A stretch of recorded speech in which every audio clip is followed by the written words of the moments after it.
नमस्कार दोस्तों। Banking sector को अगर भारत की इकोनॉमी की धड़कन कहा जाए तो गलत नहीं होगा और इस धड़कन को स्टेबल रखने में पब्लिक सेक्टर बैंक्स का बड़ा हाथ है। आज हम बात करेंगे कैनरा बैंक की, इंडिया का सिक्स्थ लार्जेस्ट बैंक। जून 2025 तक इस बैंक ने एसेट क्वालिटी इंप्रूव की, क्रेडिट ग्रोथ डबल डिजिट में दी और प्रॉफिटेबिलिटी में भी अच्छा जंप दिखाया। तो सवाल ये है, क्या कैनरा बैंक एक सस्टेनेबल ग्रोथ स्टोरी बन रहा है? आइए डिटेल में समझते हैं।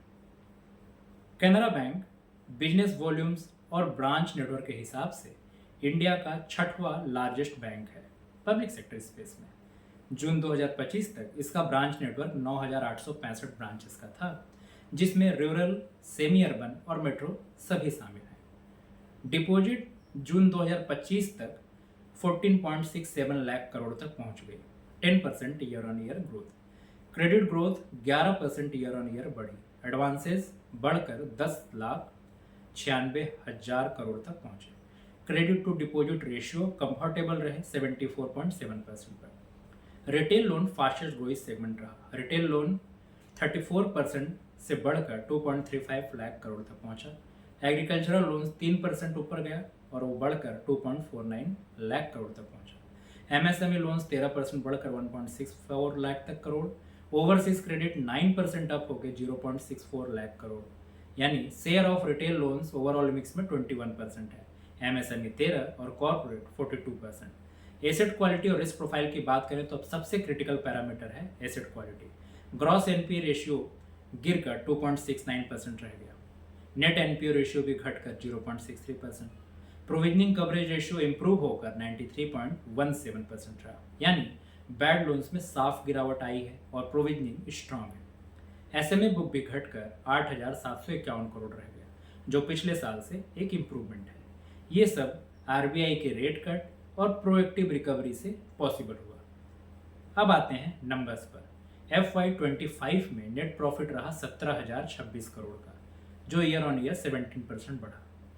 और FY26 में ही बैंक ने 4,752 करोड़ का नेट प्रॉफिट रिपोर्ट किया है, 22% year on year jump. Operating profit FY25 में 32,280 करोड़ का था। नेट इंटरेस्ट मार्जिन 6 बिप्स गिरकर 2.55% पर आया, लेकिन overall yield on advances steady रही। सब्सिडीज और एसोसिएट्स ने भी अच्छा योगदान दिया। FY25 में 845 करोड़ का प्रॉफिट। ईपीएस की बात करें तो 21.1, book value 182। Capital adequacy ratio भी काफ़ी हेल्दी है। Overall CAR 16.52% and CET1 12.29%। तो स्ट्रेंथ क्या है कैनरा बैंक की? Large and diversified loan book, retail, MSME और कॉर्पोरेट बैलेंस। एसेट क्वालिटी में शार्प इंप्रूवमेंट, GNPA 2.69 और नेट एनपीए 0.63। साथ ही high provisioning coverage ratio 93% coverage, यानी फ्यूचर स्ट्रेस मैनेजेबल रहेगा। कासा रेशियो भी 28% पर स्टेबल है, यानी फंडिंग कॉस्ट कंफर्टेबल है लगभग।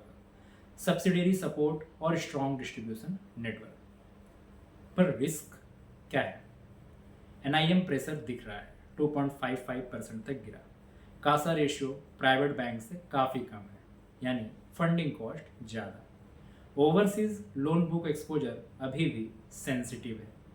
पीएसयू टैग होने से एफिशिएंसी रेशियोज और कैपिटल एलोकेशन प्राइवेट पीएस से पीछे हैं। मार्केट परसेप्शन, पीएसयू बैंक्स का वैल्यूएशन अक्सर डिस्काउंट पर रहता है। अब बात करते हैं वैल्यूएशन की। जून 2025 तक ईपीएस 28.1, बुक वैल्यू 182। स्टॉक 180 से 190 लेवल पर ट्रेड कर रहा है, यानी पी 6.5 टाइम्स और प्राइस टू बुक 1। अगर कंपेयर करें प्राइवेट पीएस से तो HDFC बैंक 2.4, ICICI 2.1, एक्सिस 1.9, मतलब पीएसयू होने के कारण डिस्काउंट वैल्यूएशन मिल रहा है। आउटलुक पॉजिटिव है क्योंकि लोन ग्रोथ डबल डिजिट में है, एनपीए रेशियो लगातार गिर रहा है, प्रोविजनिंग भी स्ट्रांग है एंड आरबीआई की एकोमोडेटिव पॉलिसी से बेनिफिट मिलेगा। FY26 में मैनेजमेंट का टारगेट है निम को 2.7 से 2.8% के बीच रखना और लोन ग्रोथ 10 से 11%। तो इन्वेस्टर्स के लिए क्या टेक अवे है? पॉजिटिव्स देखें तो एसेट क्वालिटी अच्छी इंप्रूव हुई है, loan book growth double digit में है, लो वैल्यूएशन है, अर्न डिविडेंड सपोर्ट है, साथ ही strong provisioning and healthy capital adequacy ratio.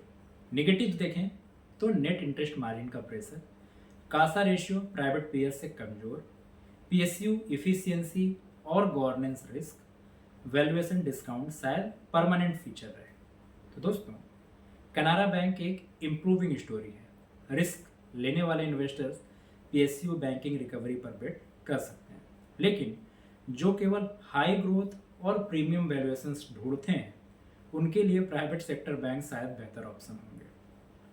यही था मेरा डिटेल्ड एनालिसिस कैनरा बैंक पर, एक पीएसयू बैंक जो स्टेडली रिकवर कर रहा है और ग्रोथ दिखा रहा है। लेकिन याद रखिए, ये सिर्फ एजुकेशनल एनालिसिस है, मैं यहाँ कोई बाई या सेल रिकमेंडेशन नहीं दे रहा। इन्वेस्ट करने से पहले अपना रिसर्च कीजिए और एडवाइज़र से कंसल्ट कीजिए। अगर आपको ये वीडियो पसंद आया तो लाइक और सब्सक्राइब करना मत भूलिए। कमेंट में बताइए क्या आप पीएसयू बैंक में बेट लगाना चाहेंगे।